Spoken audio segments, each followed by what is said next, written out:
You could say there are two types of mold. The good and the bad. Penicillium notatum, for example, gave rise to the drug penicillin, which by some estimates has saved at least 200 million human lives. While other molds like Aspergillus flavus produce toxins that can harm and even kill you. But whether or not you want it around, mold is everywhere.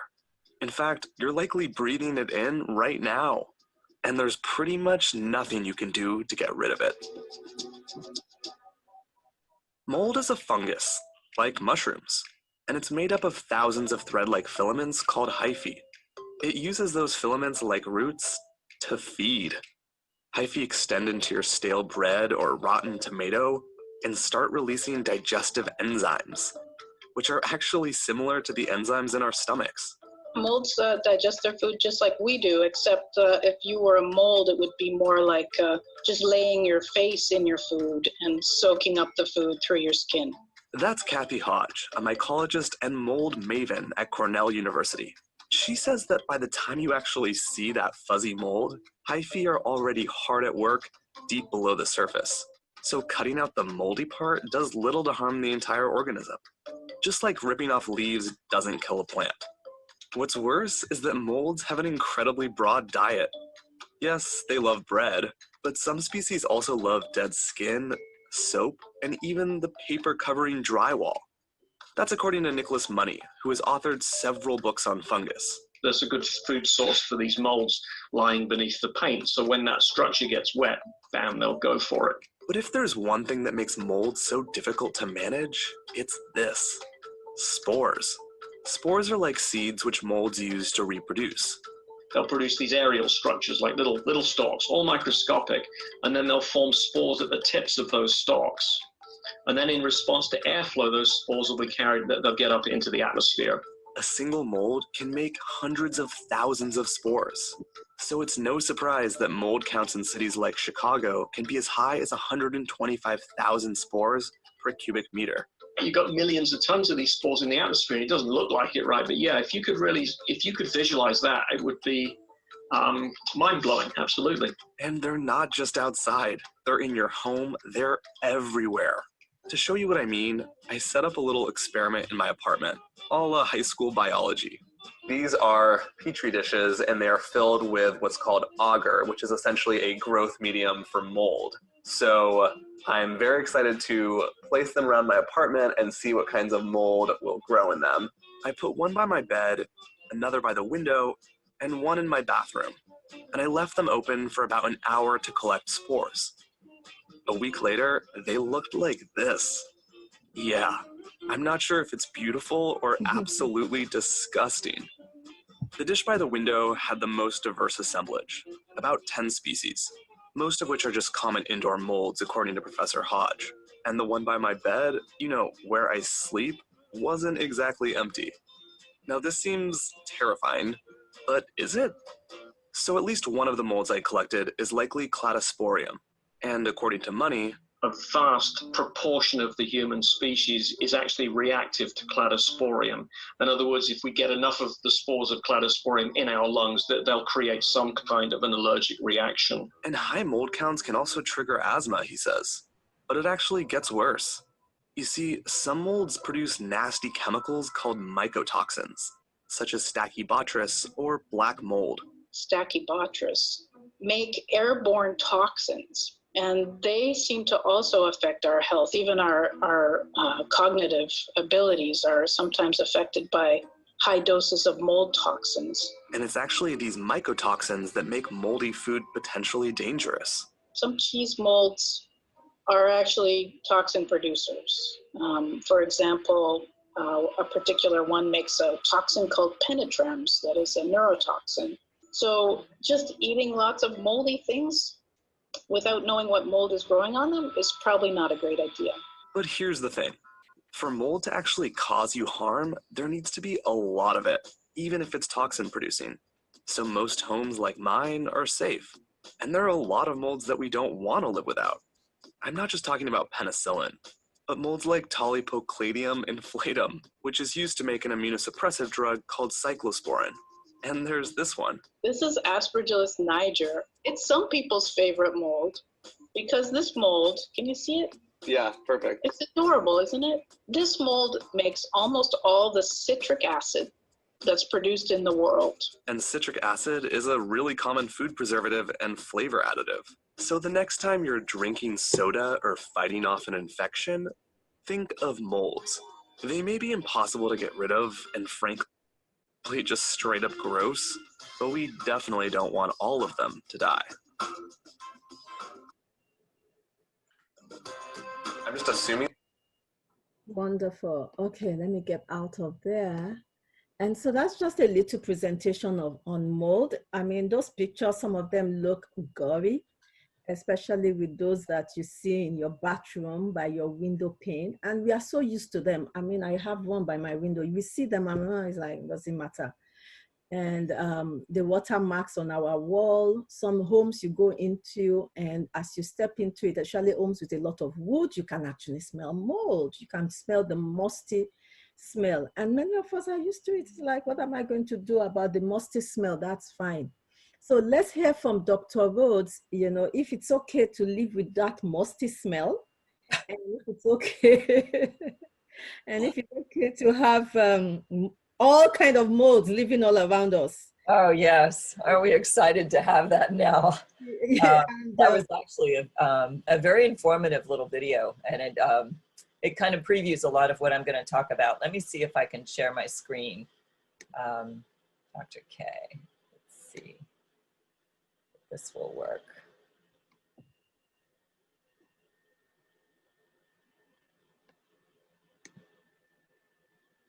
There we go. Okay, so as they talked about in the video, so molds are a type of fungus, and a fungus, fungi or funguses are their own kingdom. So we have plants, we have animals, and then we have fungus.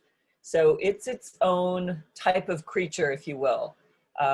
It's got its own, you know, in the classification of all living things, there's kingdom, phylum, class, order, family, genus, and species, right? The people who've decided how to organize all of life into these trees have classified things. So, you know, there's the animal kingdom, there's the plant kingdom, and then there's the fungus kingdom. It's its own thing because it lives so very differently, it reproduces so very differently, and there's so many of them.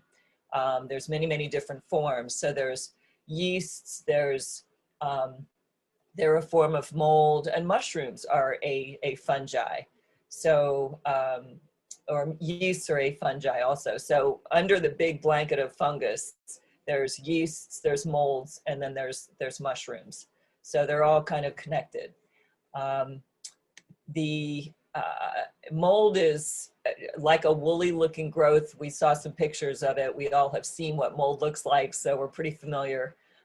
It grows on moist or organic decaying matter or on living organisms. So you can get mold infections in the skin, you can get mold infections in your lungs. Mold can grow on living things, but it typically grows on things that are dead and dying and breaking down. As the video showed, that it's described as a filament or thread-like organism because their cells are arranged in thread-like strands called hyphae, and they reproduce via spores that they release that are invisible to the naked eye, but they're airborne. So they're in the air all the time, and we can't get away from them. We are surrounded by them all the time. But as they also talked about in the video, molds are not all bad. We absolutely, you know, they're like bacteria. We think of them very often as, you know, undesirable, but we would be lost without them. If we had a world where nothing decayed and nothing broke down, that would be a very bad thing. You know, so molds perform a very, very important function in nature. In the forest floor, they break down for the soil and return to the soil, you know, dead wood, dead animals, any dead living thing, so that then those those molecules can be reused and recycled. So, you know, whereas we think of mold as a bad thing, it's actually, it performs a very important function. And as the video pointed out, it also produces citric acid, and it's, you know, it's an element that is not in and of itself all bad. So let me go back to this. So mold, to understand molds, you know, it also, for us, it does, you know, lots of good things, but just like many other things in our world, it can be good and bad. And when it's bad, it can cause us a lot of health problems. So if we have mold in our homes, that can set us up for health problems. So how do we deal with that? Well, you kind of have to understand a little about mold to know how to control it. We'd much rather have it outside than inside. And just like a hunter, you know, if he wants to go shoot a deer, he needs to know how deer live. He needs to know how deer, kind of how deer think, what deer eat, you know, where they're going to be in the morning, where they're going to be in the evening, so that he can be better at shooting the deer. Well, the same with molds. So molds need three things to survive. They need warmth, moisture, and darkness. So if it's warm, wet, and dark, that's a happy place for mold. So the big thing with controlling mold is controlling those three things. And there's 12 types of molds commonly found in our homes. Aspergillus is one that was mentioned in this, in the video. Stachybotrys, I put an asterisk next to that one. That is commonly known as black mold. And although many common molds happen to be black in color, Stachybotrys is black in color, but it's the deadly black mold. It produces a toxin that is extremely toxic to our systems and causes lots and lots of health problems. And yes, you can die from, you know, from those toxins. So whereas some molds are much less problematic that way and not nearly as toxic, some of them are extremely toxic, and Stachybotrys chartarum is one of those that is very, very toxic. So the most common mold locations in our homes are going to be anywhere where there is moisture. So the kitchen dishwasher is one very, very common place. Bathrooms are another very common place because we have running water there. Under the kitchen sink is also a common place. Carpeting can be common because molds can sit and stay in the carpet fibers. And in a pile carpet, there's just lots of room for dirt and organic matter to also sit and give the mold something to hold on to and to eat. So carpet can become a great sort of breeding ground for mold. Attics are also a great place for mold because they're dark and they're often warm, and the air is often very still. And wood can, you know, there's warm, dark, moist wood in attics from humidity, and that can be a place that mold can accumulate. Many people, if you've ever been in an attic and you've seen that thin white film on the wood, that's a form of mold. Garages are another place, simply because they're often, you know, full of organic materials like woods and things that we're not using for months at a time, that just sits there and can gather moisture and then become a place where mold can grow. Gyms, because there's lots of moisture in gyms from sweat and humidity. And cars, because they sit outside in the rain all night long, all day long. They have this kind of incubating environment inside this contained, you know, glass contained unit where it's very, very easy for mold to grow. So what kind of effects can mold cause? What kind of health effects? Well, there's actually quite a long list. The respiratory complaints are one of the most common ones, and they can cause things like asthma and wheezing and sinusitis, and that's just really from the local issue of the spores irritating our mucous membranes and irritating our lungs. Digestive complaints can also be caused by mold in the environment, allergic reactions, and there's a whole list of what those can be that we'll get into. Fatigue is one of the common complaints because it mobilizes your immune system, which takes lots of energy.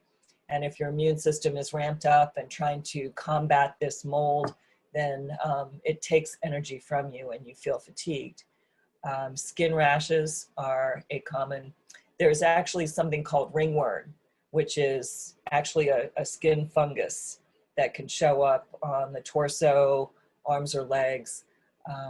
And that is actually a mold, not a worm at all. Whoops. Altered brain flow, autonomic nerve function, and even brain waves can be affected. And that's more a toxicity effect, but these are just a quick summary of some things that, a range of effects that mold infection can cause. And in 2004, one study that studied mold concluded that exposure to high levels of indoor mold can cause injury to multiple organ systems, including the respiratory system, hematological, meaning the blood, immunological, meaning the immune system, and neurological systems in immunocompetent humans, meaning people whose immune systems are healthy. So you don't have to be already compromised to be vulnerable to a mold infection. It helps, but that is not a requirement. Mold can make a very healthy person sick. And the way it tends to enter your system is kind of in the order that I've listed. First, it enters through your lungs. The spores enter through the lungs, they get into the bloodstream, and then they impact the immune system. The immune cells engulf the spores, and then as they travel around, they end up impacting the other organ systems and even the nervous system in healthy people. So mold toxicity is not the same as a mold allergy. Allergy to mold is due to mold spores that are inhaled and cause the hay-like fevers, hay fever-like symptoms. Mold toxicity is more due to the volatile mycotoxins in the vapors produced by mold, such as Stachybotrys, which causes this chronic inflammatory response, the CIRS, chronic inflammatory response syndrome, and an autoimmune reaction in genetically vulnerable individuals.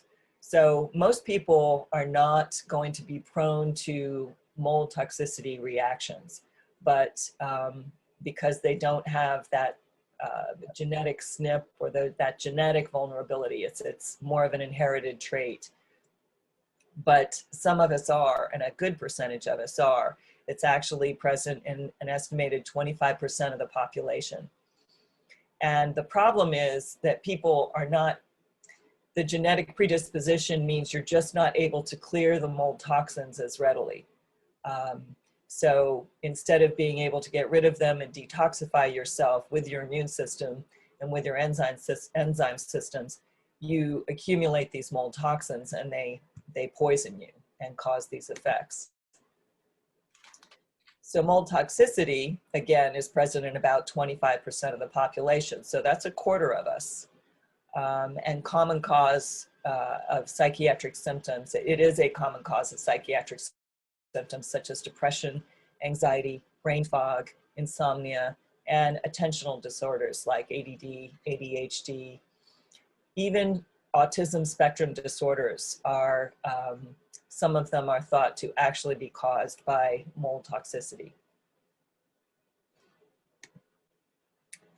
So symptoms of mold exposure or toxicity are, can include some of the following: dizziness, nausea and digestive issues, tachycardia, which is rapid heartbeat of 120 beats per minute or above, and that's a right brain effect.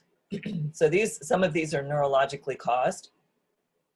Sneezing, sore throat, which would be kind of a respiratory effect that you would expect, but then ulcers, ulcerations in the lining of your mouth and mucous membranes, migraine headaches, diminished smell, particularly in the right nostril.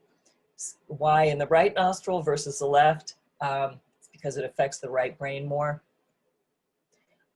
Skin rashes, short-term memory loss, muscle twitching and fasciculations. That's a very common effect of mold toxicity. Joint pain, increased urination, insomnia, and waking up every night between 1 and 3 a.m. Some of these were symptoms that a doctor that I know experienced when he found mold in his home. And he and some of his family members, he has a 4-year-old daughter that began to exhibit some of these symptoms. Aflatoxin in breast milk has also been found, and there's a couple of studies which we'll talk about. So aflatoxin is a toxin that is released by molds that are often found in peanuts and in grains. And peanuts and grains are stored often in, containers or bins, or grains are often stored in silos, and they sit for months at a time. And if that is an environment that is allowed to become moist, it's very common for there to be mold. And there's no way for us to know if we're eating peanuts or grains that have had mold. And the toxin that is produced by those molds is, this one in particular is aflatoxin, and it's very toxic. And they tested breast milk in nursing mothers in multiple countries and found the following percentages. And I've included the percentage and the sample size. France was found to have 0% aflatoxin found in their breast milk, but they tested only about 42 nursing moms, whereas Italy tested 231, and 1 out of 231 nursing moms had aflatoxin in the breast milk. So this is how these percentages are derived, just to give you an idea. So this is just a quick study, summary of the study to show you where the highest amounts of aflatoxin per country was found in breast milk. So Australia had 15%, Zimbabwe had 11%, Thailand 45%, Sierra Leone 31%, Egypt 55%, and then United Arab Emirates had 91%. And that's extremely high for a country that's a desert country. So it begs the question, why is that? So a study in 2013 looked at this United Arab Emirates rate, and again, they took 140, the same number as in the previous study, lactating mothers, and sampled 10 milliliters of breast milk during regular feeding times where they were feeding their babies, and analyzed them for the presence of aflatoxins. And they did this study over a 2-year period. And they even tell us, 66% of the mothers were expats and 34% were UAE nationals. Overall, 92% of the breast milk samples contained this aflatoxin. So that's a shockingly high percentage. So the study concludes that the public needs to be educated about storage of food and the hazards of this aflatoxin ingestion to reduce the unacceptably frequent presence of aflatoxin in breast milk. Dr. Kay, did you want to make a comment? I just wanted to say that, this is very important to note that, especially for mothers, to know that everything they get exposed to, everything that they experience, during breastfeeding or when the baby's in the womb is actually transferred to the baby, and that can compromise. So the baby can grow up with a compromised immune system, have problems with fighting infection just because of the mother's diet and the exposure the mother has. So this is really very important for those that are mothers or mothers-to-be or, breastfeeding. That's exactly right. And molds, because now we understand that, these babies whose immune systems are not yet developed may be exposed to these toxins right through the mother's breast milk. That begs the next question: how many of these childhood disorders are actually caused by mold toxins and other toxins that are transferred through breast milk? So we looked at the occurrence and exposure of this aflatoxin, and 14 or more types of aflatoxin are actually known to occur in nature. 4 have been found in all of the major food crops, but most human exposure comes from the contaminated nuts, such as peanuts, grains, and the grain-derived products. So there's aflatoxin M1, they've named some of them. Aflatoxin M1 or AFM1 is a product of aflatoxin B1 metabolism. So if you eat aflatoxin B1, your body then ends up producing as a metabolite, a byproduct, this aflatoxin M1. And the M1 form can be found in milk in areas of the high aflatoxin exposure, such as the United Arab Emirates. And humans can be exposed to this through the milk and milk products, including breast milk, just like we talked about, especially in areas where the poorest quality grain is used for animal feed. So that may be the connection. It may be that the mothers are drinking milk or eating meat that has come from animals who actually ate the poor quality grain, which had mold in it. They ate the aflatoxin B1, the animals did, and then the mothers consumed the metabolites in the animal meat or the animal milk in the form of aflatoxin M1, and that's how it got into the mother's system and got transferred to the child through the breast milk.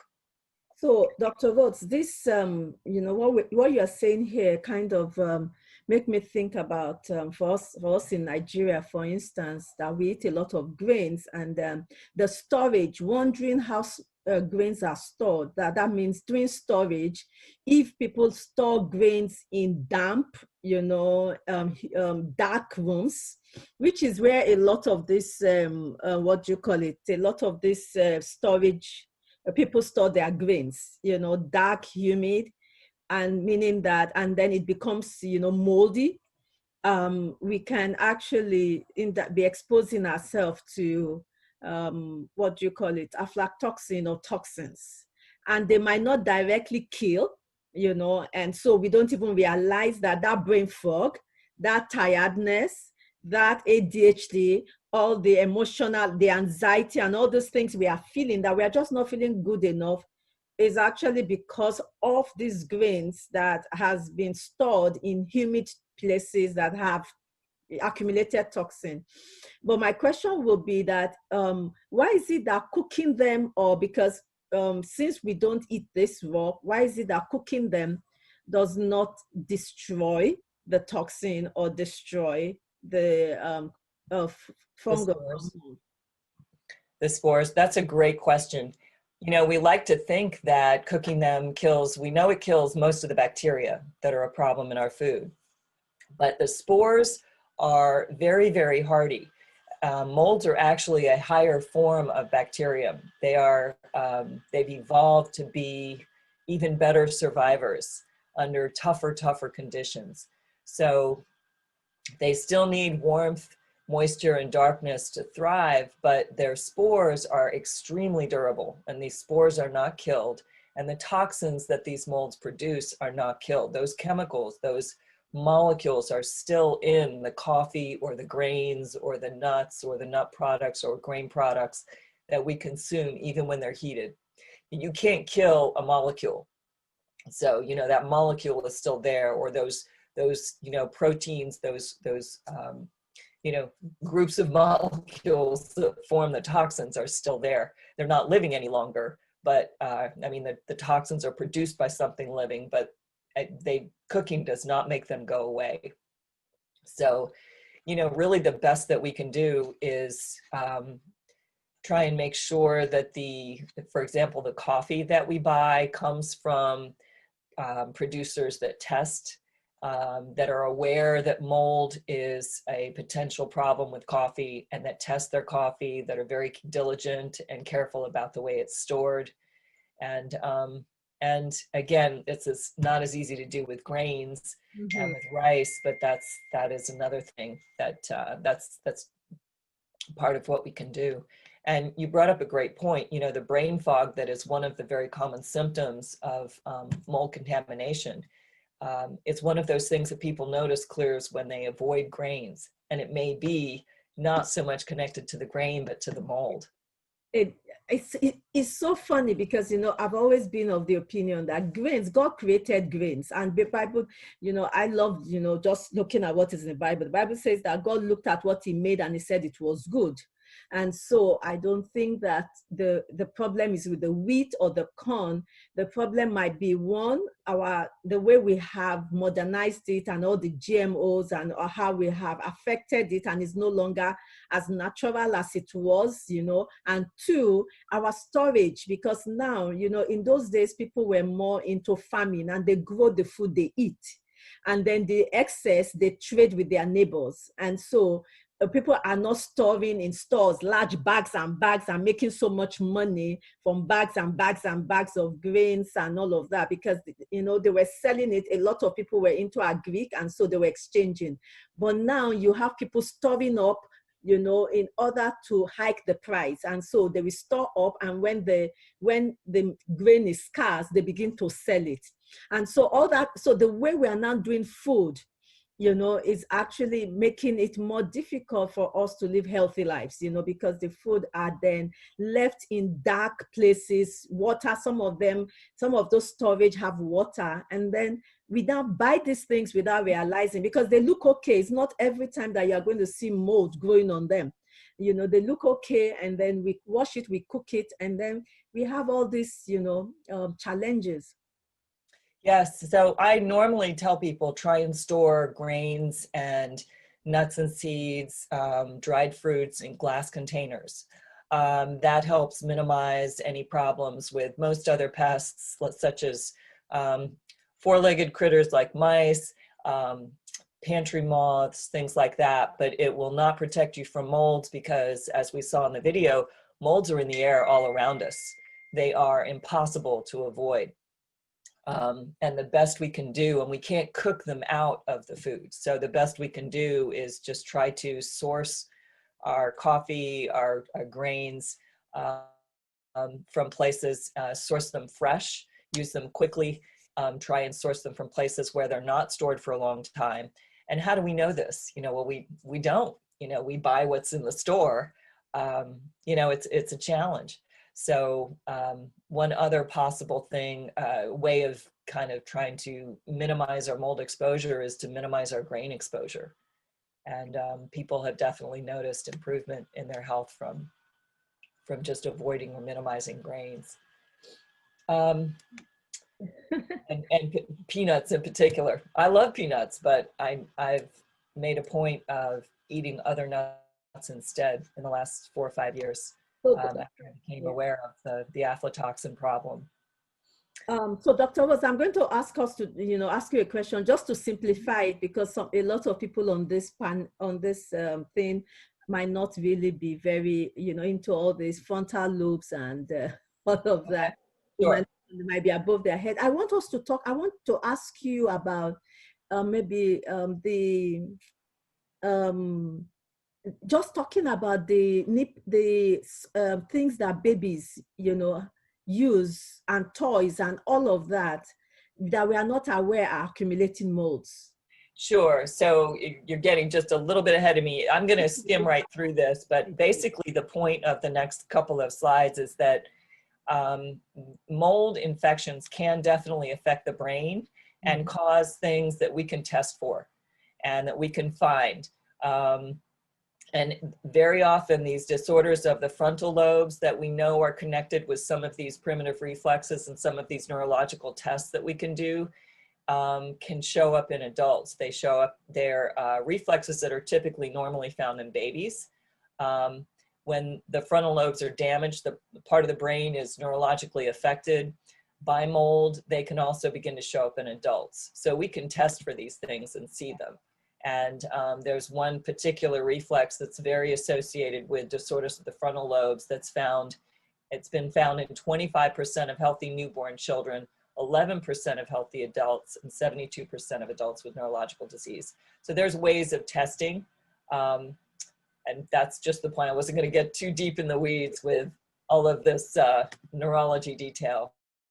And this is just a couple of studies that show that some researchers were able to demonstrate a difference in the occurrence of these reflexes between a group of normal individuals and a group with neurological disease.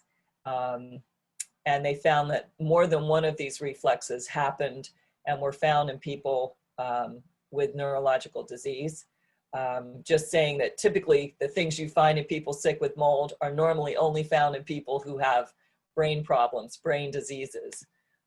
So that's, you know, it just makes the point that mold definitely can cause neurological effects, and they're testable and demonstrable. We can demonstrate this. Okay, Dr. K, you were getting to the baby bottles. Yeah, I'm excited about this, but just before you go to this, you know, I just wanted you to maybe just mention a bit about what those, for some of people that don't understand what primitive reflexes is, and how, and you know, how that is important in adulthood, and the need to test for that when you are having neuropsychiatric issues. So primitive reflexes are reflexes that babies are born with, and they last for about 6 months to 1 year. And they are, they help the baby do certain vital functions, like suck on the nipple, be able to catch itself. There are certain reactions that it has if it feels it's falling, so that it can prevent itself from, possibly prevent itself from falling, or from like rolling off the bed. And they disappear at about 6 months or 1 year, depending on the reflex. But they are there, that they give the baby the ability to do these things that the baby has to do until the frontal lobes and the cortex, the outer part of the brain, the latest and most complicated part of the brain, can develop and make these functions more voluntary. So the reflex exists until the brain develops enough to where the baby can control its mouth, its tongue, and its ability to not fall over, things like that. And that's the function that these primitive reflexes serve. So it's this very primitive kind of wiring that eventually goes away in a normal child. But it can be retained if that brain development does not progress normally, or if there's some sort of trauma, or in the case of mold infections where there's actually brain injury or neurological injury from mold toxicity. So that's the significance of these retained primitive reflexes, is that they be tested. And so, you know, because Dr. Rhodes is actually, see, the reason I'm like, go easy on us, because Dr. Rhodes is a functional neurologist. And so she knows all these big things that sometimes they fly over our head. So that's why I'm begging her to come to our level, so that we don't, our head is not blowing up with the big functional neurology grammar. So the long and short of it is that people like Dr. Rhodes, and me myself also running behind her in training, we can actually test some of these primitive reflexes. And when they come back, when they are supposed to have gone, and then they come back, and you begin to see them doing things like sucking that you are supposed to have stopped doing, or you know, reacting in a way, then you know that it's because the brain has received trauma. And then people like Dr. Rhodes, you know, and maybe at some point my good self can help work with you to be able to remove those reflexes, bringing healing to the brain, reintegrating them. So that is what that is all about. Okay, yeah. Dr. Rhodes, yeah. You can. You talked about before. I mean, these primitive reflexes become a window into the brain. Is there damage to the brain somehow? And that can be very, very important if you are working, for example, in Dr. K's field, the PhD in mental health, where she's counseling someone who may have anxiety or depression or ADD, and she tests them, or has them tested by someone like me, and they're found to have these retained primitive reflexes. It is an indicator that there's a neurological trauma or a neurological damage. There's some injury. There may be some halted brain development. And many times this can be corrected with good exercises and with good treatment. But that's going to be very critical if a patient of Dr. K's is trying to recover or overcome something like anxiety and depression. They may need some other interventions for that. So that's another talk for another day. For another day. My good people, I want to remind you that the chat box is open. Please put in, because I know that we are the time is fast spent. We don't have so much time left. Okay. Put in your questions, if you have, and then I will, once we are done, once Dr. Rhodes finished with going through the slide, then we will look at the questions and answer it. Thank you. We are not too far from being done. So baby bottles, nipples, sipper bottles with a straw, very important to get rid of them if they have cracks or crevices that you cannot get clean. The molds and spores can hide in these cracks and crevices and be impossible to clean completely.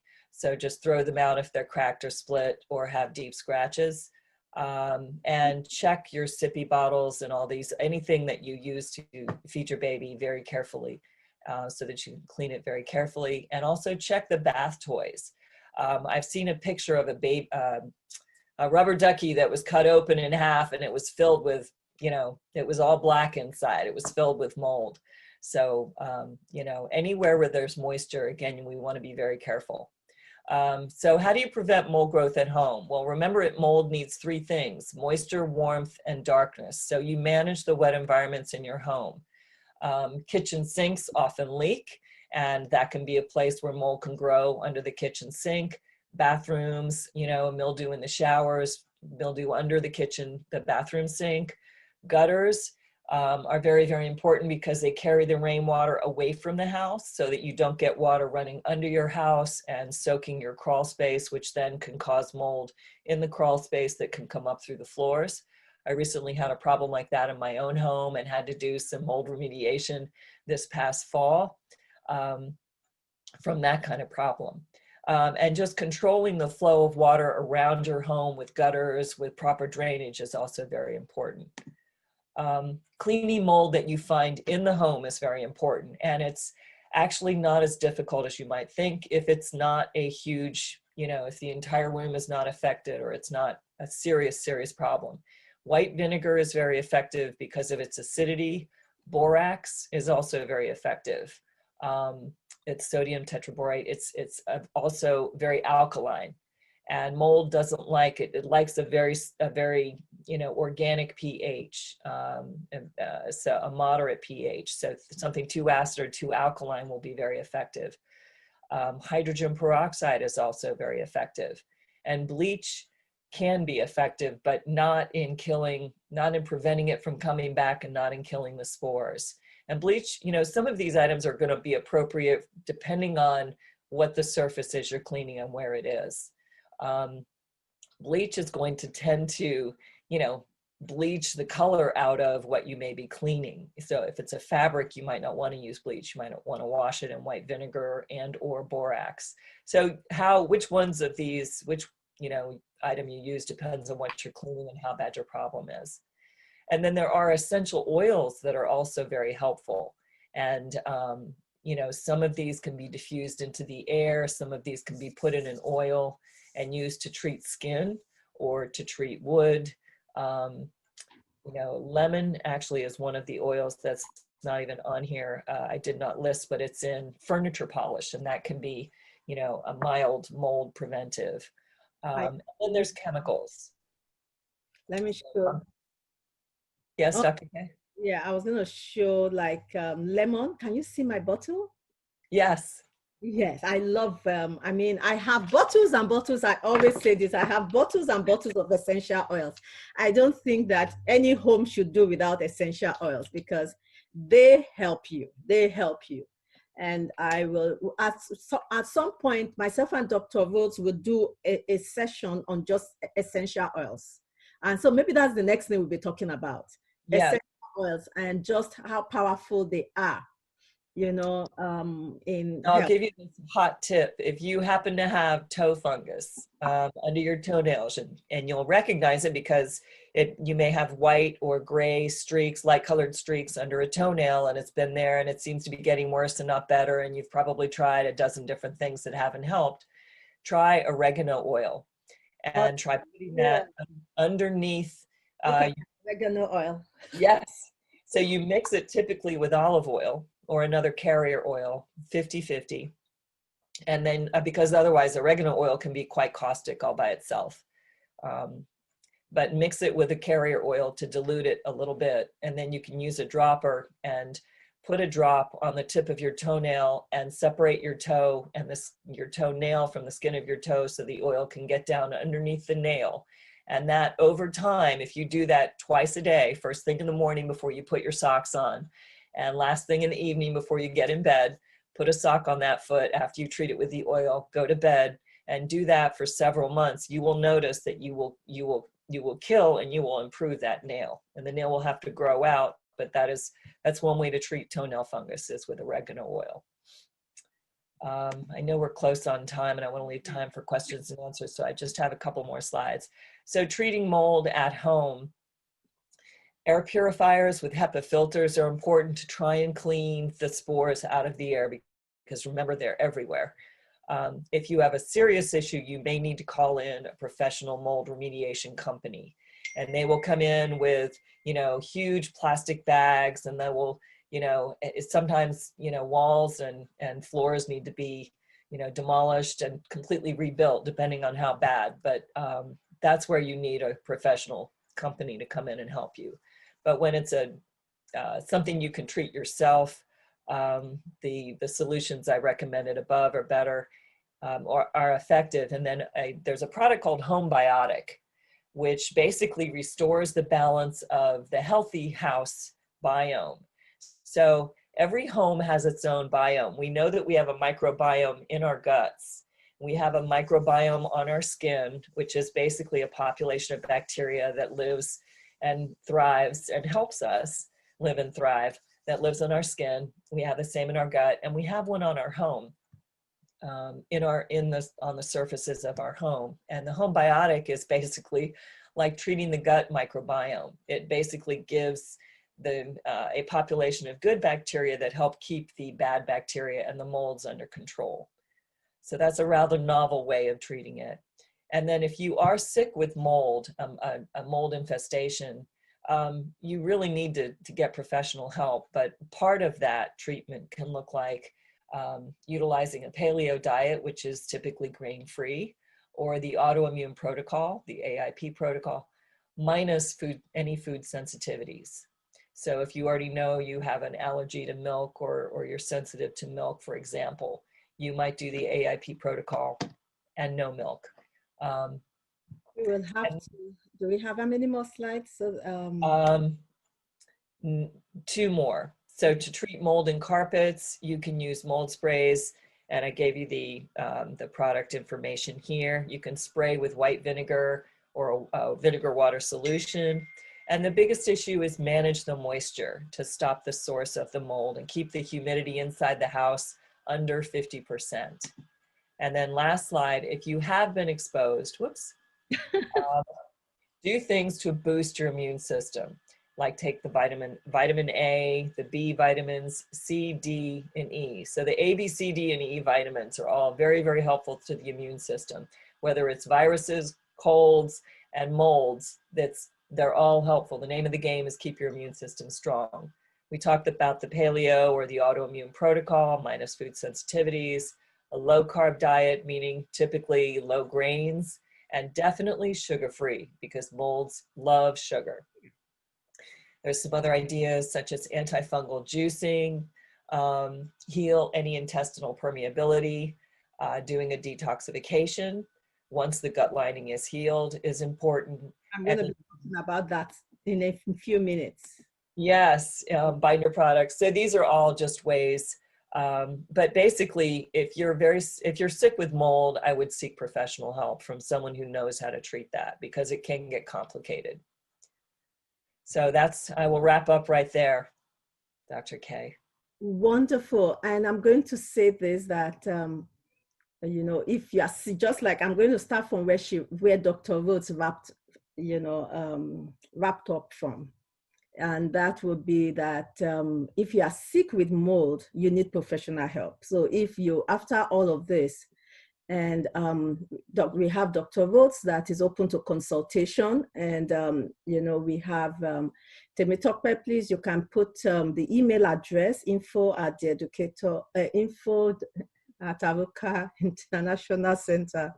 Put the email if you need consultation and you would like to have consultation with Dr. Rhodes on dealing with, you think that you might have been exposed to mold or you might be having some mold issues, please, I will recommend that there are tests that can be done to actually pinpoint it. There are things you can do. And so I want you to be able to seek a professional. Now, I want to say that every one of us is, has been exposed to mold.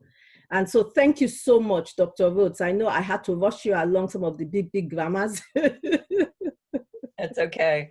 Yeah, there's so much information to talk about in so little time. But so much, yes, in a little time. And I think we should actually, the part 2, we will have a part 2 where we will talk a bit more about it, and then we will now segue into essential oils and really look at, because I wish we had time for you to really delve into how to treat it, all those things you talked about, vitamin D, the humidifier, and so I think we need to spend time looking at that, the testings that you need to do.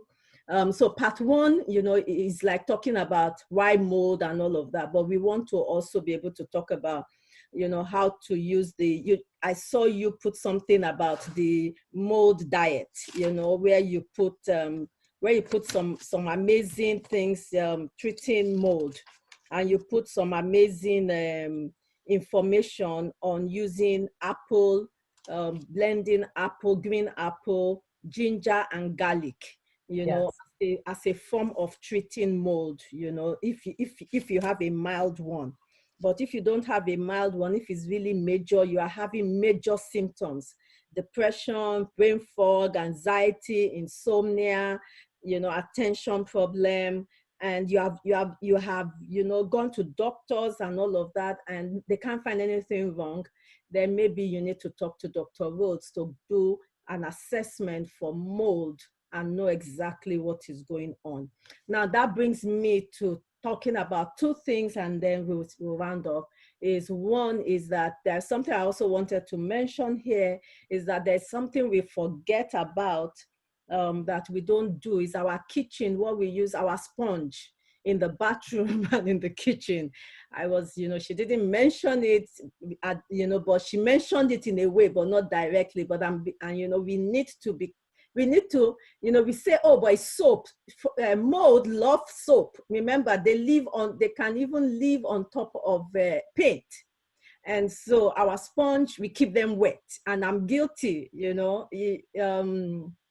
yes, the session will be available on YouTube. We are all guilty, we just keep our sponge in that thing, and it's always wet and dark in the bathroom. And so what I suggest are the nylon-based sponges. I don't use, some people use cloths, or the handy wipes that you rinse and use over and over again. And then you notice after about 3 days that they start to smell, and that's because of mildew, which is a form of mold in this, it's growing mold in there. So I use a nylon scrubber and nylon tools in the kitchen for cleaning dishes, because it doesn't grow mold.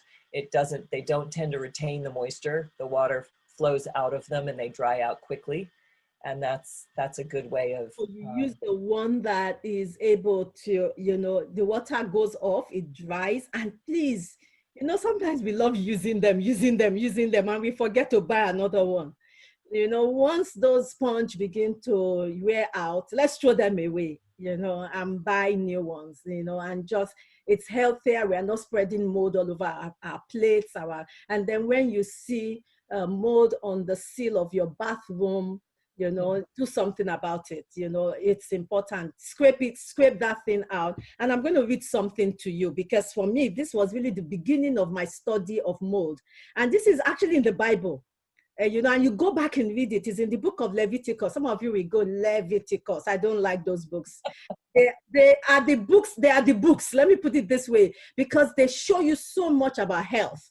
I learned about health by studying the book of Leviticus, actually. Many of us, we only read Bible, we only read the New Testament. No, the Old Testament has so much information. And look at Leviticus 14, from verse 33. It says cleansing from defiling molds. It actually used the word molds in there. Can you imagine? Mold is in there. And it says, the Lord said to Moses, when you enter into a house and, you see something like a defiling mold on the wall, you tell everybody to get out of the house and you examine the mold.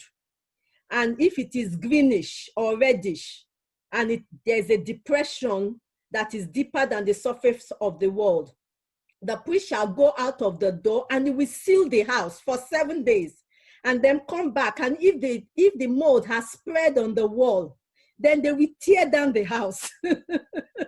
Wow, this is in Leviticus. They will tear down the house and take all the stone apart.